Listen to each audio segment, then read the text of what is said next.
ఓం మహాగణాధిపతయే నమః. ఓం గురుభ్యో నమః. ఓం శ్రీమాత్రే నమః. పరమేశ్వర స్వరూపమైనటువంటి జ్యోతిష, వాస్తు మరియు ఇతర అనేకమైనటువంటి శాస్త్రములను మనకు అందించినటువంటి మహర్షులకి నమస్కారం. హయగ్రీవ హయగ్రీవ హయగ్రీవేతి యోవధేత్ తస్య నిస్సరతే వాణీ జహ్నుకన్యా ప్రవాహవత్.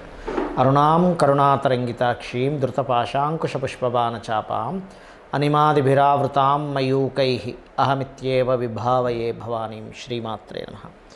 ప్రేక్షకులకి ఆ లలితాంబిక అమ్మవారి యొక్క అనుగ్రహం పరిపూర్ణంగా కలగాలని మనస్ఫూర్తిగా కోరుకుంటూ మనం ఈరోజు చెప్పుకోబోయే టాపిక్ ఏమిటంటే, కుంభరాశిలో శని వక్రగతిలో ఉంటూ మనకి అక్కడి నుంచి 6వ స్థానంలో కుజుడు ఎంటర్ అవుతూ, ప్రజెంట్ అయితే కుంభం నుంచి 5వ స్థానంలో కుజుడు ఉన్నాడు.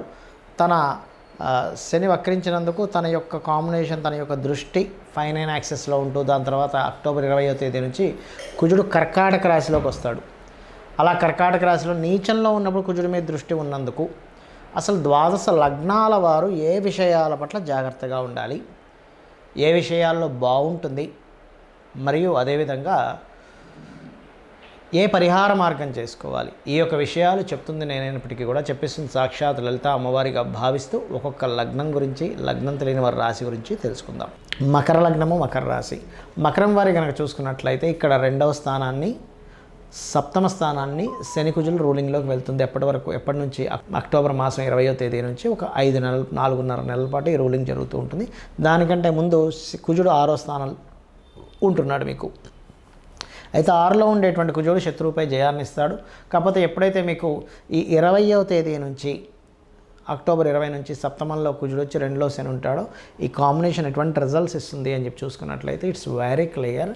మీకు ఇచ్చేటువంటి రిజల్ట్స్లో ఇది పర్టికులర్గా కుటుంబ వ్యవహారాలు, ధన సంబంధించినటువంటి విషయాలు, ఒక మాట మాట్లాడేటప్పుడు కాస్త కుటుంబ సంబంధించిన విషయంలో బాగా ఏజ్డ్ పర్సన్స్, బాగా పెద్దవాళ్ళు, ముసలివాళ్ళు, వాళ్ళ విషయంలో కాస్త చూస్తూ మాట్లాడాలి.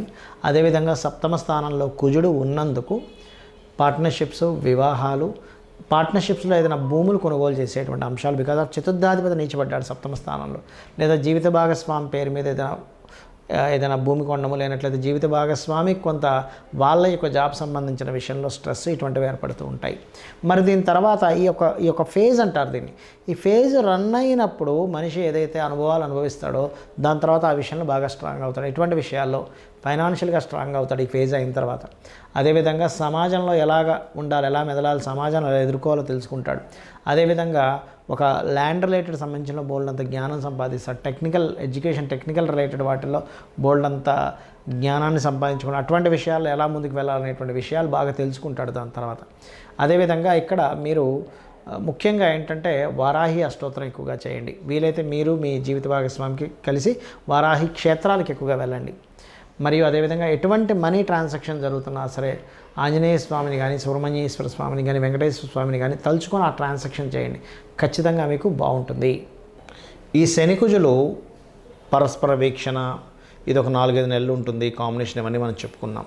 అయితే ఈ కాంబినేషన్స్ ఉన్నప్పుడు ఎవరి మీద ఎక్కువ ప్రభావం చూపిస్తుంది, ఇది మోస్ట్ ఇంపార్టెంట్. ఎలా అంటే చూడండి, ఇప్పుడు మనకి చలికాలం వచ్చింది, అందరికీ జలుబేం చేయదు. కొంతమందికి ఏమో ఎక్కువ జలుబు చేస్తే, కొంతమంది నార్మల్గానే ఉంటారు. ఎందుకు?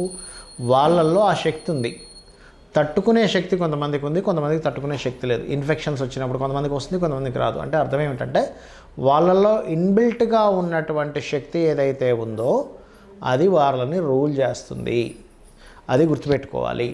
అలాగే మరొక విషయం ఏంటంటే, మరి ఎవరి మీద ఎక్కువ ప్రభావం చూపిస్తుంది? మీ జన్మజాతకంలో కనుక శని కుజుల వీక్షణలు ఉన్నా, అంటే శని నుంచి కుజుడు అష్టమంలో ఉండడం, లేకపోతే శని నుంచి కుజుడు సప్తమంలో ఉండడం, చతుర్థంలో ఉండడం, దశమంలో ఉండడం, అంటే 4 and 10 యాక్సెస్ ఇట్లా ఉన్నాయి, లేదా కలిసి ఉన్నారు, అప్పుడు మీరు మరింత జాగ్రత్తగా ఉండాలి. అదీ కాకుండా ఆ కాంబినేషన్ ఉన్నటువంటి వారు పర్టికులర్గా మహాదశ కూడా నడుస్తుంది అనుకోండి, అంటే శని కుజులు కలిసి ఉన్నారు లేదా వీక్షణలో ఉన్నాయి, ఆ మహాదశ నడుస్తుంది. కుజ మహద్దశో, శని మహద్దశో, లేకపోతే ఆ రెండో కలిసి ఏ రాశుల్లో ఉందో ఆ రాశి దశ, అంటే ఉదాహరణకి బుధ రాశుల్లో ఉంది, బుధదశ వచ్చిన, కర్కాటకంలో చంద్రరాశిలో ఉంది, చంద్రదశ వచ్చిన, సింహరాశిలో ఉంది, రెండు కాంబినేషన్ కలిసి రవి యొక్క మహాదశ వచ్చిన, ఇట్లా ఆ రెండో కలిసి ఏ రాశుల్లో ఉన్నాయో ఆ మహాదశ, లేదా రెండు విడివిడిగి రాశుల్లో ఉంటే ఆ అంతర్దశ మహాదశ, ఎందుకంటే అవి రూల్ చేస్తూ ఉంటాయి.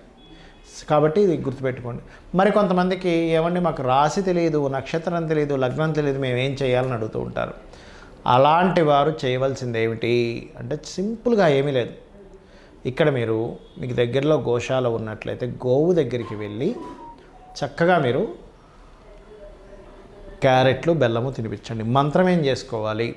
లలితా సహస్రనామాల్లో ఓం అనాకలిత సాదృశ్య చుబుకశ్రీ విరాజితాయై నమః, ఓం స్కందాయ నమః, లేదా ఓం హరిమర్కట మర్కటాయ నమః, ఈ రెండు కలిపి కూడా చేసుకోవచ్చు. ఓం అనాకలిత సాదృశ్య చుబుకశ్రీ విరాజితాయై నమః, ఓం హరిమర్కట మర్కటాయ నమః, ఈ రెండు సంపుటీకరణ చేసినట్టుగా కూడా చేసుకుంటే మీకు ఆ శని కుజులు ఎవరైతే ఉన్నారో ఆ ఎనర్జీ ఫార్మింగ్ చేసేటువంటిది ఎలా అంటే ఇప్పుడు బాగా బయట చలేస్తుంది, కానీ కోట్ వేసుకున్నాం, స్వెటర్ వేసుకున్నాం, మనకు చలియదు.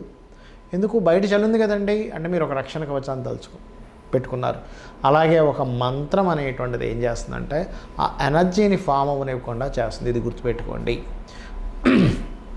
అలాగే మరొక విషయం ఏంటంటే ఎప్పుడైనా శనికుజులు ఉన్నప్పుడు ఏమవుతుందంటే మనుషుల్లో అన్నిట్లో కూడా ఒక అగ్రెసివ్ నేచర్ని ఇస్తుంది. మనుషులు మాత్రమే కాదు, మీరు పెంచుకునేటువంటి పెంపుడు జంతువుల్లో, అది గుర్రాలు కావచ్చు, కుక్కలు కావచ్చు, పిల్లులు కావచ్చు, ఏదైనా పెంపుడు జంతువులు చూస్తున్నాం అనుకోండి, అవి కొంచెం అగ్రెసివ్గా ప్రవర్తిస్తుంటాయి. అలాంటప్పుడు మనం చూడండి కొన్నిసార్లు చూస్తుంటాం, ఓ పిల్లవాడు ఎవరో వెళ్తుంటే కుక్కలు ఏవో వెంటబడ్డా ఆయన ఇట్లాంటివి. అంటే ఏమిటి? చిన్నపిల్లల్ని ఎక్కడికైనా పంపించేటప్పుడు పెద్దవాళ్ళకంటే ప్రాబ్లం లేదు, అక్కడ కాస్త ఈ జంతువులు ఉన్నాయి, ఈ రోడ్డు మీద ఉండేటువంటి కొన్ని ఉంటుంటాయి. ఒక్కోసారి ఆవు వచ్చే ఉన్న పొడి చేస్తుంటాయి, ఎద్దు వచ్చే ఉన్న పొడి చేస్తుంది, లేనట్లయితే కుక్కలు వచ్చే చేస్తుంటాయి. ఒక్కోసారి కొన్ని ఊర్లలో కొన్ని చింపాంజీలు, కోతులు లాంటివి వచ్చే వాళ్ళలో చేస్తూ ఉంటాయి. అంటే ఏమిటి?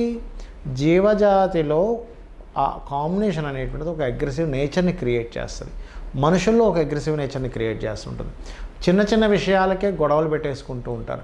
మళ్ళీ ఏదో యుద్ధ వాతావరణంలోకి వెళ్ళిపోతూ ఉంటుంది. యుద్ధం వద్దనుకుంటేనే మళ్ళీ యుద్ధం చేస్తూ ఉంటుంటారు.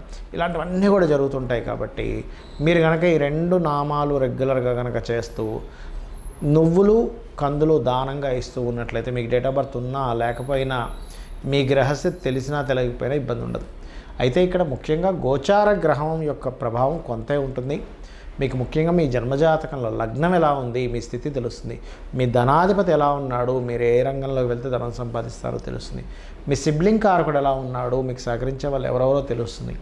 మీ చతుర్థాధిపతి ఎలా ఉన్నాడు, మీరు గృహం ఎప్పుడు ఎక్కడ ఎలా కొనుక్కోవాలి, ఎందులో బాగుంటుంది ఎందులో బాగాదు అనే విషయం తెలుస్తుంది.